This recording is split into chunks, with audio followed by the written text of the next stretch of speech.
ये डेफिनेशन तक हुआ था कल। कल हम लोग डेफिनेशन तक लिख चुके थे।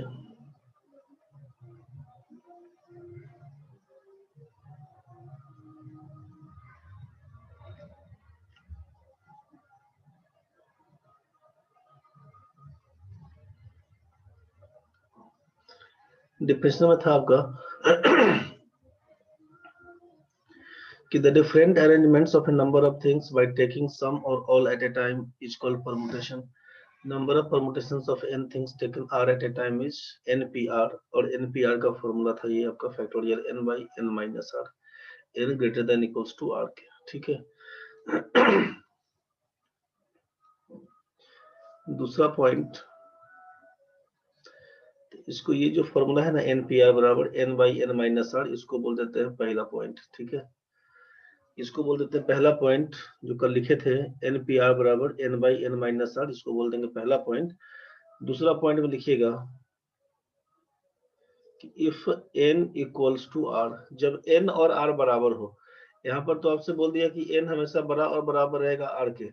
कंफ्यूजन अगर हो कि n और r में कौन सा है, तो n तो मान ली टोटल नंबर ऑफ ऑब्जेक्ट्स बोल दिया है, r बोला है कितना वस्तु को लेकर अरेंज करना है, उसको r बोल रहे थे। अगर ये कंफ्यूजन हो कि सर n और r में थोड़ा दिक्कत बनता है, तो ध्यान बस ये रखिएगा कि n और r में जो ऑब्जेक्ट्स दिया होगा, जितना वस्तु आपको लेना होगा, दोनों में जिसका मान ज्यादा हो उसी को n पकड़िएगा, जिसका मान कम हो उसको r पकड़िएगा। ठीक है, कंफ्यूजन खत्म हो जाएगा उसमें। क्या बोला है यहाँ पे, नंबर, यहाँ पे आपसे बोला जा रहा है कि टोटल नंबर ऑफ ऑब्जेक्ट्स और जितने ऑब्जेक्ट्स को अरेंज करना हो, जितने ऑब्जेक्ट्स को अरेंज करना हो, उसमें जिसका वैल्यू ज्यादा हो उसी को n मानेंगे, एवं जिसका वैल्यू कम हो उसे r मानेंगे। n और r में ये कंफ्यूजन खत्म हो जाएगा। अगर दोनों बराबर है कोई इशू नहीं है। आपसे कहा कि टोटल नंबर ऑफ ऑब्जेक्ट्स को, टोटल ऑब्जेक्ट्स को हम लोग n बोलेंगे, जितना को अरेंज करना होगा। टोटल ऑब्जेक्ट्स को n बोलेंगे, और नंबर ऑफ ऑब्जेक्ट्स अरेंज्ड को r बोलेंगे। ठीक है, टोटल ऑब्जेक्ट्स को n बोलेंगे, नंबर ऑफ ऑब्जेक्ट्स अरेंज्ड को r बोलेंगे। इसमें कहीं कोई दिक्कत नहीं है, लेकिन जब आपको ये समस्या बन रहा हो, कभी कभी आपको ऐसा दिखेगा कि टोटल ऑब्जेक्ट्स ही आपको कम दिखेगा। कभी कभी ऐसा होगा क्वेश्चन में, जब आएगा टोटल ऑब्जेक्ट्स ही कम दिखेगा, मान लीजिए 2 दिखा है और नंबर ऑफ ऑब्जेक्ट्स अरेंज्ड आपको 3 दिखेगा। ऐसे केस में आप कंफ्यूज करिए कि 2 यहाँ पर n को मानेंगे और इसको r मानेंगे, तो 2p3 हो जाएगा। तो ऐसे केस में कंफ्यूजन हटाने के लिए क्या करिएगा कि सीधा जिसका मान ज्यादा हो उसी को n बोलेंगे, जिसका मान कम हो उसी को r बोलेंगे, उसी पे बढ़िएगा आगे। तो यहाँ पर क्या लिखा गया है, ध्यान से समझिए कि इफ n बराबर r, जब n और r बराबर हो, देन नंबर ऑफ परमुटेशंस बराबर सीधा बोलेंगे फैक्टोरियल n। इफ n बराबर r, जब n और r बराबर हो तो नंबर ऑफ परमुटेशंस बराबर बोलिएगा फैक्टोरियल n। ये रिजल्ट याद रखिएगा। बोलिए कैसे हो जाएगा, तो सोचिए ना कि जब आप n p r बोले थे, factorial n by factorial n minus r बोले थे, ये फॉर्मूला होता है n बराबर है r के। तो जब ये n p n हो जाएगा, जब बोला कि n और r दोनों बराबर हो, तो क्या लिखिएगा, फैक्टोरियल n बाई लिखिएगा ना, n माइनस n और r बराबर है तो इसका मतलब है फैक्टोरियल n बाई फैक्टोरियल 0 लिखिएगा। फैक्टोरियल n बाई फैक्टोरियल 0 का मान 1 होता है, कल बताया गया था फैक्टोरियल 0 का मान 1 होता है। इसी को लिखिएगा फैक्टोरियल n। इसीलिए लिखे थे कि जब n बराबर r हो तब नंबर ऑफ परमुटेशंस बराबर लिख देंगे फैक्टोरियल n। चलिए अब इसका यूज कैसे करेंगे, क्वेश्चन में इसके पहले जो हम लोग देख रहे थे, इसके पहले जो हम लोग इसको अरेंज कर करके देख रहे थे, इस हिसाब से जो बता रहे थे, इसमें सेट कैसे करेंगे अब उसको देखेंगे। ये फॉर्मूला के हिसाब से बता रहे हैं, एक बार फॉर्मूला को फिर से देख लेते हैं। फॉर्मूला को क्या देखें कि अगर आपसे मान लीजिए कि total number of objects, total objects को जिसको n बोल रहे थे, अब n ही लेके चलते हैं। अगर n का मान लीजिए आपका 5 है, ठीक है, r का मान 2 दिया हुआ है। 5 और 2 बोलिएगा, 5 और 2 क्या मतलब है, मान लीजिए यहाँ पे दिया हुआ है बिहार, ये वर्ड है बिहार। आपसे कहा कि 5 लेटर्स है इसमें, इसमें 2-2 लेटर को आप अरेंज करिए, कुल कितना तरीका से इसको अरेंज कर सकते हैं। तो 5 में से कोई भी 2 लेटर पकड़िएगा, आपका मर्जी है, आप या तो बी आई पकड़िए, आपका मर्जी है बी एच पकड़िए, आपका मर्जी है बी ए पकड़िए, आपका मर्जी है बी आर पकड़िए, इस हिसाब से पकड़ सकते हैं। फिर आपका मन है आई एच पकड़िए, मतलब बहुत तरीका है इसको अरेंज करने का, समझ रहे हैं ना। अब बी आई लेंगे तो इसको आई भी बोल सकते हैं, बी एच लेंगे इसको एच भी बोल सकते हैं, तो तरीका बहुत बनेगा। तो वही आपसे पूछा है कुल कितना तरीका बन सकता है। 5 में से 5 लेटर्स में से 2 लेटर को अरेंज करना हो, कितने तरीके से अरेंज करेंगे, आपसे अगर ये पूछा जाता है तो क्या करेंगे। इसके लिए समझिए कि आपसे बोला कि n का मान 5 है, टोटल नंबर ऑफ ऑब्जेक्ट्स दिया हुआ है 5, टोटल 5 लेटर से दिया हुआ BIHAR, और आपसे बोला कि अरेंज कितना करना है, केवल 2 को करना है। तो आप क्या लिखेंगे, सीधा 5P2 लिखेंगे। और 5P2 को अरेंज करने के लिए क्या इसका वैल्यू बन के आएगा, तो 5P2 बराबर क्या लिखना होगा, तो लिखना होगा फैक्टोरियल 5 बाई फैक्टोरियल लिखेंगे 5 माइनस 2, फैक्टोरियल 5 बाई लिखिएगा फैक्टोरियल 5 माइनस 2। फैक्टोरियल 5 का मतलब आप फैक्टोरियल 5 ही रहने दीजिए, 5 माइनस 2 बराबर लिखिएगा 3। इसी को जब सॉल्व करना शुरू करिएगा तो 5 गुना 4, आपसे बताया गया था कि 5 और 3 में जो छोटा वैल्यू है उसको इग्नोर कर देंगे, तो 5 गुना 4 लिखेंगे। मान लीजिए लिखते भी तो क्या लिखते, फैक्टोरियल 3, और ये फैक्टोरियल 3 लिख के कैंसिल हो जाता, ये फैक्टोरियल 3 लिख के कैंसिल हो जाता, तो 5 में 4 से गुना करके आप लिख सकते हैं 20, यहाँ पर 20। तो इस हिसाब से इसको पूरा 5 में से 2-2 को अरेंज करिएगा तो कुल मिला के आपका ये 20 बन के आएगा, ठीक है। तो अभी जैसे अरेंजमेंट की बात चल रही थी, तो आप फिर से ये समझिए कि ए बी सी 3 आदमी है, ए बी सी 3 आदमी है, जो कल चेयर वाला केस कर रहे थे, पहले उसको समझ लेते हैं फिर बढ़ते हैं क्वेश्चन के पीछे। ए बी सी 3 आदमी है, ठीक है, आपके पास एक चेयर है, यहाँ पर आपके पास 2 चेयर है, यहाँ पर आपके पास 3 चेयर है। अब एक बार सिंपल वे में समझ लीजिए, फिर उसके बाद परमुटेशन के हिसाब से समझेंगे। जो भी समस्या बनेगा बता दीजिएगा अभी है। देखिए अब बिना परमुटेशन के काम करते तो क्या करते हम लोग, यहाँ पर बिना परमुटेशन के काम करते तो ए बी सी 3 आदमी है और एक चेयर है, तो अरेंज करने के लिए परमुटेशन नहीं लगा रहे हैं, सिंपल लॉजिक से बात कर रहे हैं कि ये केवल एक कुर्सी है, यहाँ पर 2 कुर्सी है, 1 और 2 लिखा हुआ है, यहाँ पर 3 कुर्सी है, 1 2 3 लिखा हुआ। हम लोग क्या करेंगे, यहाँ पर 3 आदमी है, 1 कुर्सी है, तो या तो ए बैठेगा, बी और सी खड़ा रहेगा, या तो बी बैठेगा तो आप बोलिएगा सी और ए खड़ा रहेगा, या तो यहाँ पर सी बैठेगा, आप बोलिएगा ए और बी खड़ा रहेगा, खत्म कहानी। तो कुल कितना तरीका से आप अरेंज कर सकते हैं, कितना तरीका से बैठा सकते हैं, तो आप बोलेंगे या तो ए बैठेगा, चाहे बी बैठेगा, चाहे सी बैठेगा। मतलब आपके पास n का मान यहाँ पर 3 दिया हुआ, r का मान 1 दिया हुआ था, पूछेंगे कितना तरीका से बैठाएंगे, तो आप बोल रहे हैं 3 तरीका से बैठाएंगे। आपको दिख तो रहा है 3 तरीका। आप इसको अब इस हिसाब से अगर हम नहीं अरेंज करके देखते तब पूछते कैसे, तो आप फॉर्मूला पर ले जाते, लिखते 3p1, 3p1 का मान क्या लिखवाते, फैक्टोरियल 3 बाई, लिखते आप 3 माइनस 1, दिक्कत होगा तो टोकिएगा, फैक्टोरियल 3 बाई लिखते इसको फैक्टोरियल 2। अब 3 इंटू 2 इंटू 1, और इसको लिखते आप 2 इंटू 1, यही ऊपर नीचे कैंसिल हो जाता, 2 इंटू 1 2 इंटू 1 कैंसिल हो जाता, लिखते आप केवल 3। कोई दिक्कत तो बताइए।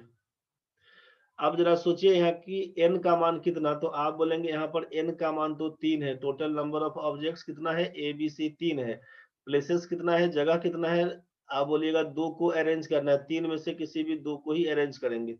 तो n का मान 3, r का मान 2, फॉर्मूला के हिसाब से जाते तो क्या लिखते हैं आप 3p2, 3 में से किसी 2 को अरेंज कर दीजिए। क्या लिखते हैं फैक्टोरियल 3 ऊपर में होता, नीचे में लिखाते हैं फैक्टोरियल 3 माइनस 2। आप इसको क्या लिखते हैं फैक्टोरियल 3 बाई लिखते हैं फैक्टोरियल 1। आप इसको लिखते हैं 3 इंटू 2 इंटू 1, फैक्टोरियल 1 का मान 1 होता है, लिखते हैं आप आंसर 6। हम बोलते हैं इसको अरेंज करके बताइए, तो आप अरेंज करने बैठते तो क्या लिखते, जब 2 ही चेयर है तो आप बोलते या तो ए बैठेगा, बी बैठेगा, सी खड़ा रहेगा। आप बोलते यहाँ पर ए बैठेगा, सी बैठेगा तो बी खड़ा रहेगा। आप बोलते यहाँ पर बी बैठेगा, ए बैठेगा तो सी खड़ा रहेगा। आप बोलते बी बैठेगा, सी बैठेगा, ए खड़ा रहेगा। आप बोलते सी बैठेगा, ए बैठेगा, बी खड़ा रहेगा। आप बोलेंगे सी बैठेगा, बी बैठेगा, ए खड़ा रहेगा। कुल मिला के 6 तरीका आपको दिख रहा है। तो बिना बिना फॉर्मूला के काम करेंगे फिर भी आपको 1 2 3 4 5 6 तरीका दिखा। टोटल मिला के 6 तरीका दिखा। अगर फॉर्मूला पे लेके जाएंगे फिर भी आपको समझ में आ रहा है। दिक्कत होगा तो टोक दीजिएगा। यहाँ पे हम आगे देखिए, यहाँ पे क्या बोल रहे हैं, n का मान 3, n का मान 3, और यहाँ पे r कितना है, प्लेस कितना है 3, मतलब 3 से तीनों को अरेंज करने का r का भी मान 3। अब हम आपको बोलेंगे क्या लिखिएगा, तो आप बोलेगा npr का मतलब है 3p3, 3 में से तीनों को अरेंज कर दीजिए। क्या लिखिएगा फैक्टोरियल 3 बाई, नीचे क्या लिखाएगा 3 माइनस 3, आप लिखते फैक्टोरियल 3 बाई फैक्टोरियल 0। फैक्टोरियल 3 का मतलब हो जाएगा 6, 3 इंटू 2 इंटू 1, फैक्टोरियल 0 का मान 1। आप बोलते हैं यहाँ पे आंसर 6 बन के आएगा। ये हुआ फॉर्मूला के हिसाब से। अब आप बोलते हैं कि नहीं सर पूरा बैठा के दिखाइए, तो आप बोलते हैं पहला पर ए बैठेगा, बी बैठेगा, सी बैठेगा, यहाँ पर ए रहेगा, सी रहेगा, बी रहेगा, इसमें जो खड़ा था वही ना बैठ जाएगा। यहाँ पर बी रहेगा, ए रहेगा, सी रहेगा, यहाँ पर बी सी ए रहेगा, या तो सी ए बी रहेगा, चाहे सी बी ए रहेगा। यही कुल मिला के 6 तरीका आपको समझ में आ रहा है कि पहला, दूसरा, तीसरा, चौथा, पांचवा और छठा, ये आपका 6 तरीका है। किसी को दिक्कत है तो बताइए। अब आप ये बोल सकते हैं ना, यहाँ पे अब बहुत आराम से आप यहाँ पे बोल कह सकते हैं कि ये इसमें 3 में से आप एक आदमी को अरेंज किए हैं तो इसको सम का केस बोल सकते हैं। 3 में से 2 आदमी को अरेंज किए हैं, इसको सम का केस बोल सकते हैं। 3 में से तीनों को अरेंज कर दिए हैं, इसमें आप ऑल का केस बोल सकते हैं। तो आपके पास डिफिनेशन में क्या लिखा हुआ था कि the different arrangements of A number of things.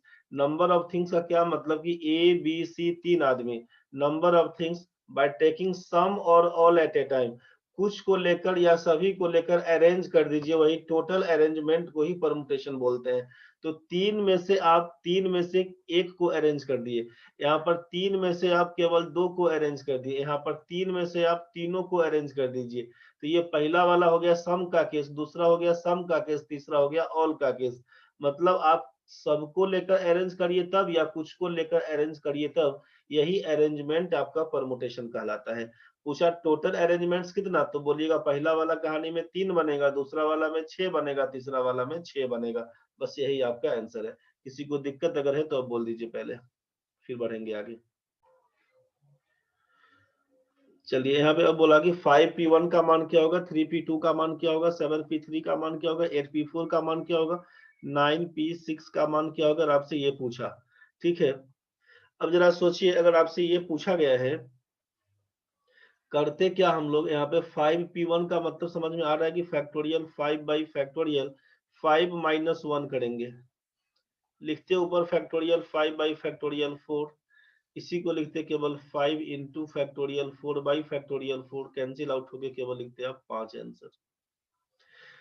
3p2 क्या होगा, आप लिखते फैक्टोरियल 3 बाई, लिखते फैक्टोरियल 3 माइनस 2, लिखते फैक्टोरियल 3 बाई फैक्टोरियल 1, फैक्टोरियल 3 का वैल्यू 6 लिख देते आप इसका आंसर। 7p3 का मान क्या होता है, लिखते फैक्टोरियल 7 बाई फैक्टोरियल 7 माइनस 3, इसी को लिखते फैक्टोरियल 7 बाई फैक्टोरियल 4। अब इसी को लिखते 7 गुना 6 गुना 5, 4 तो कट जाएगा, 6 पंचे 30, 7 या 21, 720 पर बना देते। 8p4 का मान बताइए, लिखते फैक्टोरियल 8 बाई फैक्टोरियल 8 माइनस 4, लिखते फैक्टोरियल 8 बाई फैक्टोरियल 4। आप लिखते इसको 8 गुना 7 गुना 6 गुना 5, 4 तो कट जाएगा, छोड़ दीजिए। इसी को गुना करते तो क्या लिखते आप, 8 पंचे 40 और 7 छक्के 42, 1680। पंकज जी 1650 गलती से टाइप कर दिया रे भैया, ये हो जाएगा 1680। 9p6 क्या लिखते, फैक्टोरियल 9 लिखते, फैक्टोरियल 9 - 6 लिख देते, फैक्टोरियल 9/3, इसी को गुना भाग करके लिख दीजिएगा। 9 गुना 8, 9 गुना 8 गुना 7 गुना 6 गुना 5 गुना 4, जो भी आएगा गुना करके आंसर लिख लीजिएगा। अब समझिए इसमें आपसे क्या कहा जा रहा है, करिएगा क्या आप उसको सोचिए। अब ये पूरा फैक्टोरियल उठा उठा के नहीं लिखने बैठिएगा, सब टाइम निकाल नहीं दीजिएगा उसमें। 5p1 दिखा, n का मान 5 है, r का मान 1 है, देखना है कि r का वैल्यू कितना। 5p1 में r का मान 1 है, नीचे वाला वैल्यू देख लीजिए कितना दिया हुआ है, छोटा वैल्यू कौन सा, 5p1 में 1 एक बार है, 5 लिख के छोड़ दीजिए। जितना बार रहेगा डिक्रीज करते हुए लाके छोड़िएगा, डिक्रीजिंग ऑर्डर में डिसेंडिंग ऑर्डर में उतने टर्म तक लिख के छोड़ दीजिएगा। आर जितना है,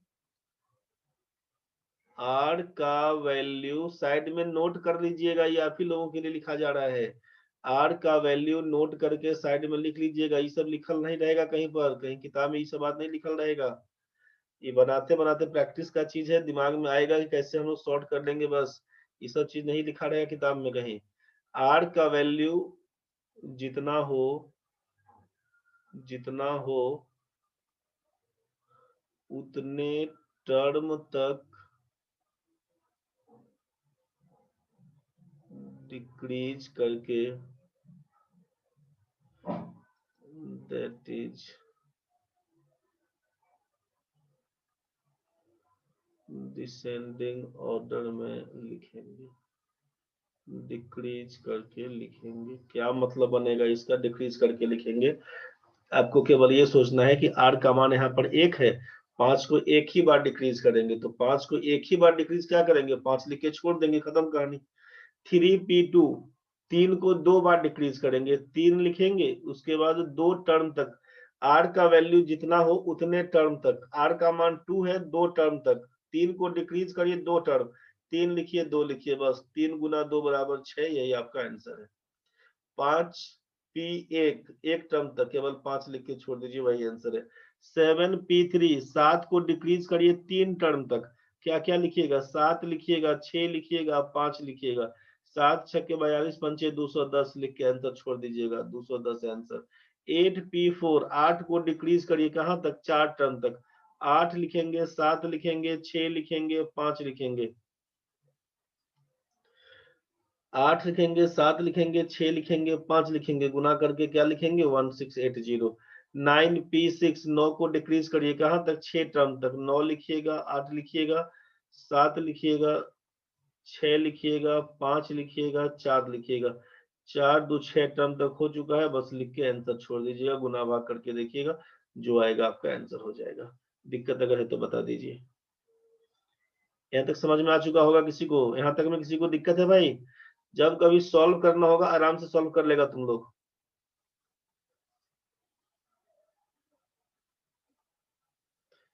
ये नोट का पहला दे देना है, दूसरा पॉइंट में दे देना है कि जब इसी हिसाब से जब दोनों बराबर हो जाएगा ना, कि एन पी एन रहेगा तो सीधा लिखिएगा फैक्टोरियल एन। ध्यान रखिएगा कि जब एन और आर बराबर हो तो फैक्टोरियल एन के बराबर रहेगा। चलिए क्लियर है तो बढ़ते हैं आगे।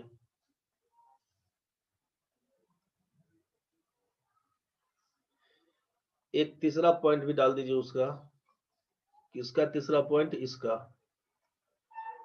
ये जो लिखे थे हम लोग फॉर्मूला, पहला एनपीआर का मान n/n-r, दूसरा पॉइंट लिखे थे कि जब n और r बराबर हो तो नंबर ऑफ परम्यूटेशन बराबर फैक्टोरियल n बोल देंगे। इसी का तीसरा पॉइंट वो चढ़ा लीजिए, उसके बाद फ्री होके हम लोग क्वेश्चन बनाएंगे। तब तीसरा पॉइंट डाल दीजिए कि number of permutations of n things in which P1R, ये अभी बुझाएगा नहीं आपको, जब क्वेश्चन कराएंगे तो समझ आइएगा। P1R alike of one kind, P2R alike of second kind, P3 are alike of third kind and so on.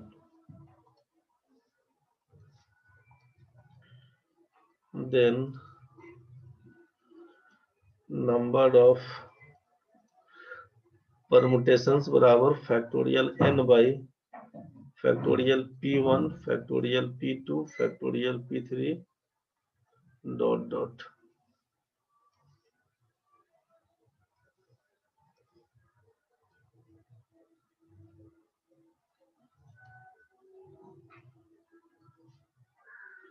इसको देख लीजिए। Number of permutations of n things in which p1 are alike of one kind, p2 are alike of second kind, p3 are alike of third kind and so on. Then number of permutations बराबर factorial n by factorial p1 factorial p2 factorial p3 बस dot dot. इसको अब समझेंगे बाद में, question जब बनाएंगे तब। ये लिखा हुआ है, समझेंगे इसको बाद में। यहाँ तक तो हो गया भाई, लिख लिया सब लोग। अब बढ़ते हैं आगे। यहाँ तक सब लोग लिख लिया, बढ़ते हैं आगे। आज तो पूजा सबसे पहले ज्वाइन कर लिया है, एक जमाना के बाद आया है रे। पूजा परीक्षा तुम्हारा हो गया क्या?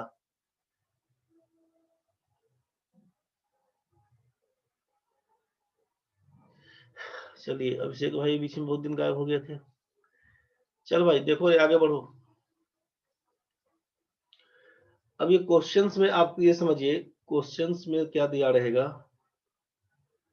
In how many different ways, in how many different ways can the letters of the word of the following words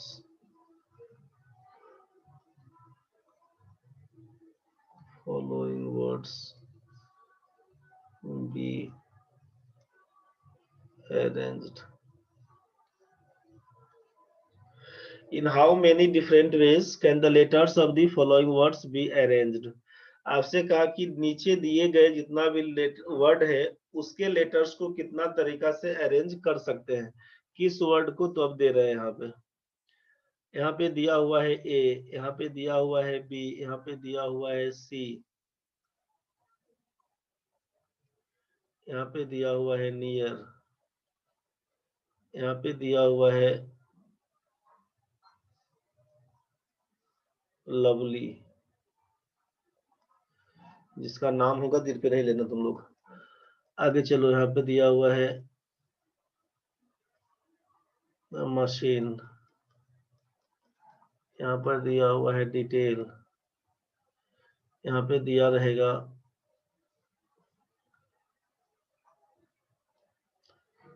university,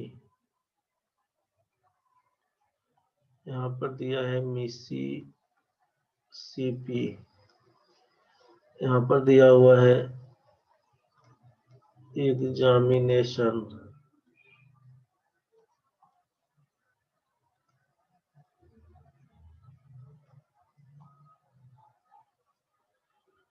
यहाँ पे दिया हुआ है इंजीनियरिंग, यहाँ पे दिया हुआ है झारखंड, यहाँ पे दिया हुआ है बिहार, यहाँ पे दिया हुआ है इंडियन, ETC कर देते हैं। बुझ गया? क्वेश्चन में बोला कि अब इसको अरेंज करिए। अब क्वेश्चन में दिया हुआ इसको अरेंज करिए, मतलब कोई भी वर्ड दिया रहेगा, ठीक है। इसमें से कुछ पूछा गया है, इसी में से जो पूछा गया है एक दो और डाल देते हैं। सॉफ्टवेयर लिख दीजिए, सॉफ्टवेयर पूछा गया है, आपके एग्जाम में पूछा गया है। सॉफ्टवेयर पूछा गया है, बैंकिंग पूछा गया है, इंट्रेंस पूछा गया है, इंट्रेंस डाल दीजिए इसको। अब ये सब बाकी बना के आप देखिएगा, ठीक है। अभी हम समझाने के लिए एक दो केवल समझाएंगे आपको, उसके बाद फिर बाकी आप बना के देखिएगा। 8 मिनट के बाद कट जाएगा, दोबारा जुड़ जाइएगा। समझिए, अब आपसे क्या कहा गया कि ये वर्ड दिया हुआ है A B C, sincere, lovely, machine, detail, software, university, Mississippi, banking, examination, engineering, Jharkhand, Bihar, Indian, entrance, ETC। अब जो भी वर्ड दिया रहेगा कैसे अरेंज करेंगे उसको सोचिए। अब कितना तरीका से अरेंज कर सकते हैं, तो अरेंज करने के लिए पूछेंगे ए को कितना तरीका से अरेंज करिएगा।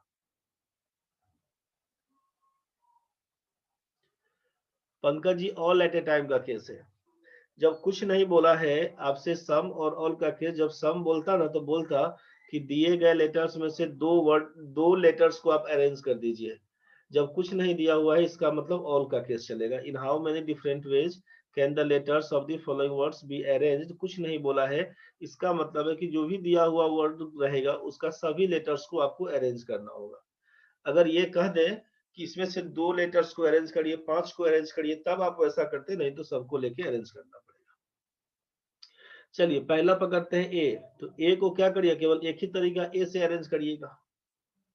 अब एक आदमी है, एगो कुर्सी है, कितना तरीका होगा बैठाने का, तो बोलेगा एगो तरीका लेंगे, उसको बैठा देंगे, खत्म कहानी हो गया उससे। तो केवल एक ए अगर है तो बोलिएगा केवल एक तरीका है, वन आंसर इसका बस। अब बी ई बी दिया हुआ है, क्या बोलिएगा, बी ई लिखेंगे तब, चाहे ई बी लिखेंगे तब, दो ही तरीका होगा, आप लिखेंगे इसका दो आंसर। यहां से अंतर आना शुरू करेगा सी और सी को, एस डबल ई सी और एस ई ए सी,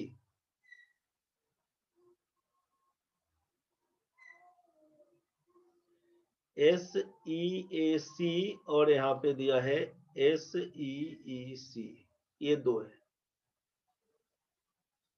दो वर्ड है, एक तरफ देखना है, दूसरी तरफ समुद्र है, समुद्र को देखने की कहानी है। आप समझिए, अरेंज करेंगे, टोटल लेटर्स कितना है आपके सामने, 3, तो 3 जगह हम लोग बनाएंगे। पहले मान लीजिए यहाँ पे 3 जगह, 1 2 3, यहाँ पे 3 लेटर्स है, 3 जगह बनाएंगे हम लोग, 1 2 3, 3 जगह बनाएंगे।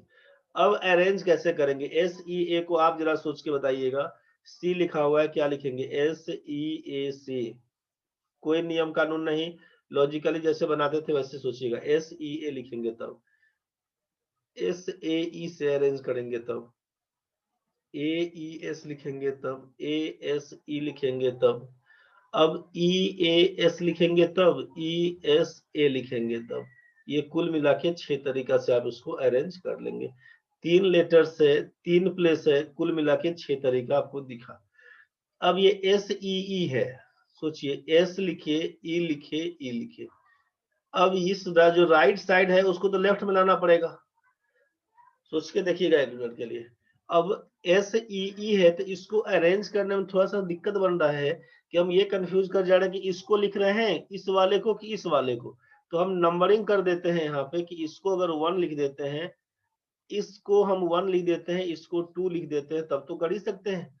इसको क्या कर देंगे, एस ई 1, इसको ई 2 कर दिए, तो अब इस ई को लिखेंगे अगर, तो एस ई 2, ध्यान से खाली समझिएगा, अभी E2 E1 कर दिए। अब आप लिखिएगा E1, तो यहाँ पर लिखेंगे S, यहाँ पर लिखेंगे E2, यहाँ पर बोलिएगा फिर E2 को लिख देंगे, E1 को ही रहने दीजिए अभी, E1 को तो यहाँ पर कर देंगे E2, यहाँ पर कर देंगे S। अब यहाँ पे करेंगे E2, फिर यहाँ पर करिएगा S, यहाँ पर कर देंगे E1, यहाँ पर करिएगा E2, यहाँ पर करिएगा E1, यहाँ पर करिएगा S। अब आप बोलिए सर C का स्पेलिंग S डबल E होता है, E1 E2 तो होता नहीं है, तो हम लोग E1 E2 को हटा देते हैं यहाँ से, E1 E2 को हटा देते हैं, मेरा अरेंजमेंट पूरा हो चुका है, अब हम इसको हटा देते हैं। S E E option C का कहानी है, अब हम लोग इसको हटा दिए, इसको एक बार हटाने दीजिए, E1 E2 हम हटा दिए।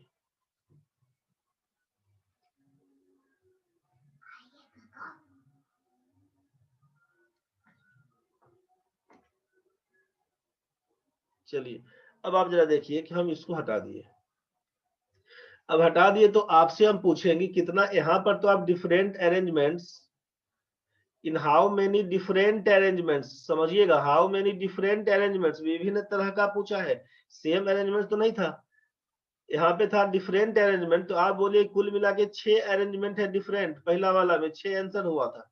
इसमें पूछे कितना डिफरेंट अरेंजमेंट, तो आप बोलिएगा sir C S double E C है, ठीक, आप ये तो सेम हो गया, आप बोलेगा ई एस ई लिखा हुआ ये तो डिफरेंट है, लेकिन फिर बोलिएगा ई एस ई, यहाँ पर तो सेम दिख रहा है, आप बोलिएगा डबल ई एस, यहाँ पर तो ठीक है, लेकिन डबल ई एस यहाँ पर तो सेम हो गया।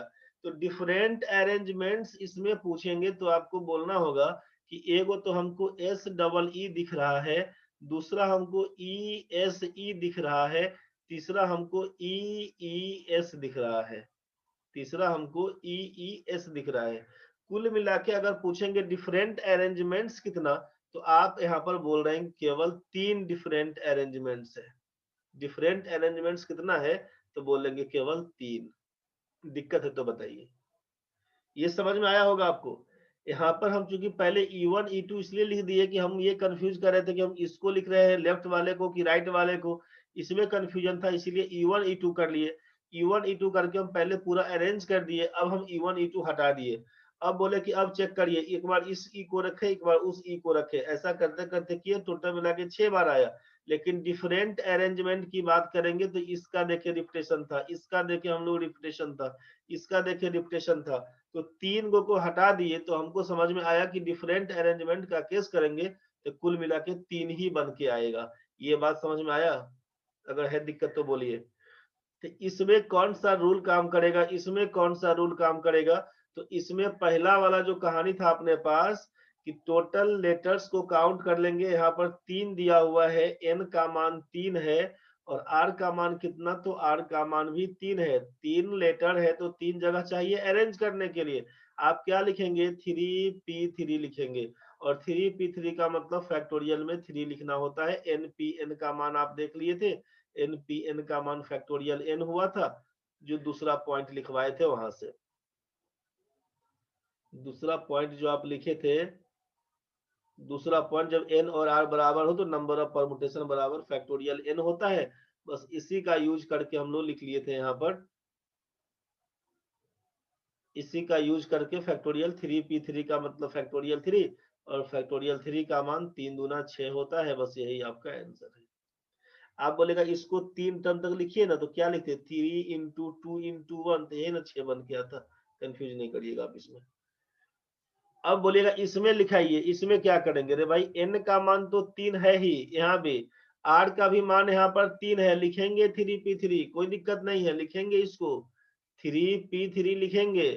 लेकिन इसमें क्या कहानी है, आप देख रहे हैं रिपीटेशन है। जो तीसरा पॉइंट छोड़वाए थे अभी, तीसरा पॉइंट में क्या लिखे थे कि number of permutations of n things in which p1 are alike of one kind, P2 are alike of second kind, P3 are alike of third kind।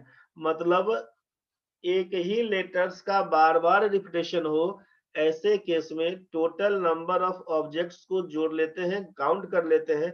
ये जो टोटल n बोले थे, यही आपका फैक्टोरियल n ऊपर लिखा हुआ है, और जो काउंटिंग में P1 P2 P3 है, सबका फैक्टोरियल में नीचे लिख के गुना कर देते हैं। बस इसी बात का ख्याल रखना है।